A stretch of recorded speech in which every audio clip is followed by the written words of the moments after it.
522 metre है और ऐसे अरावली की लंबाई गुजरात से लेकर दिल्ली तक 692 किलोमीटर है।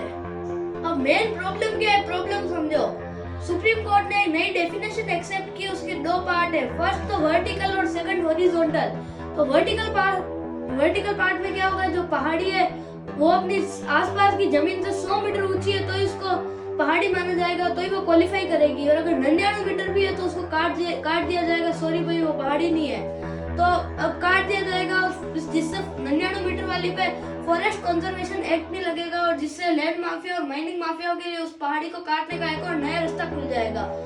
सेकंड पार्ट हॉरिजॉन्टल वाले पार्ट में क्या होगा कि वो 100 मीटर जो वाली पहाड़ी है उसके 500 मीटर तक जो भी उस रेंज में पहाड़ी है वही उसके साथ पहाड़ी गिनाई जाएगी। और अगर 500 मीटर से भी ऊपर और 600 हो गई तो भाई वो पहाड़ी में नहीं है, उसको भी काट दिया जाएगा। तो माइनिंग माफियाओं के लिए एक और ये नया रास्ता खुल जाएगा। तो अब मैं गूगल से आंकड़े लाया हूं तो मैं आपको नंबर वाइज आंकड़े बताता हूँ।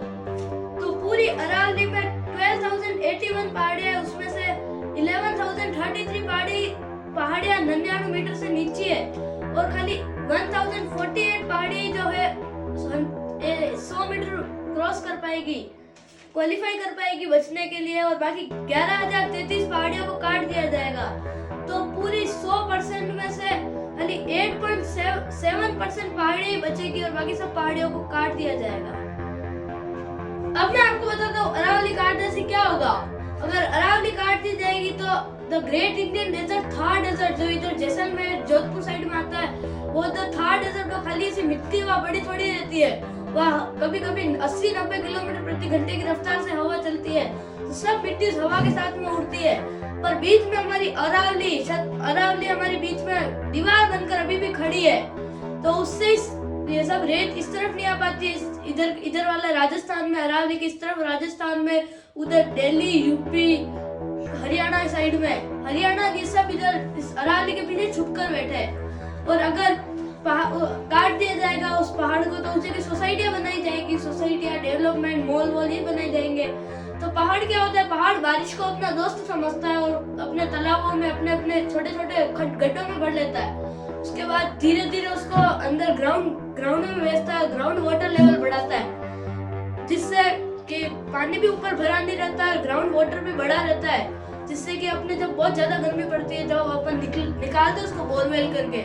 पर सोसाइटी में ऐसा नहीं होता है। सोसाइटी में नीचे कंक्रीट बिछाई हुई होती है और कंक्रीट जो सीमेंट होता है वो पानी को अपना दुश्मन मानता है, तो बारिश का पानी उस पर गिरता है, इकट्ठा होता है उस पर पानी, और वो इकट्ठा ही रहता है और नालों से, ड्रेन से होकर निकल जाता है। और कभी कभी ज्यादा मात्रा में पानी गिरता है तो वो फ्लोट भी आ जाती है। आप देखते हैं अपन जैसे सोसाइटियों में पानी भरा रहता है, वो क्यों भरा रहता है, नीचे कंक्रीट होती है, कंक्रीट पानी को अंदर सूखती नहीं है, और ड्रेन का पानी भी ज्यादा से ज्यादा कहाँ जाएगा, पहाड़ वहाड़ होते तो पानी अपने अंदर वाटर लेवल बढ़ा लेते हैं, पर इसलिए पानी भरा रहता है। तो अरावली काटने से दो नुकसान है, सूखा भी पड़ेगा और फ्लोट भी आएगा, फ्लोट बाढ़ भी आएगी, देखना।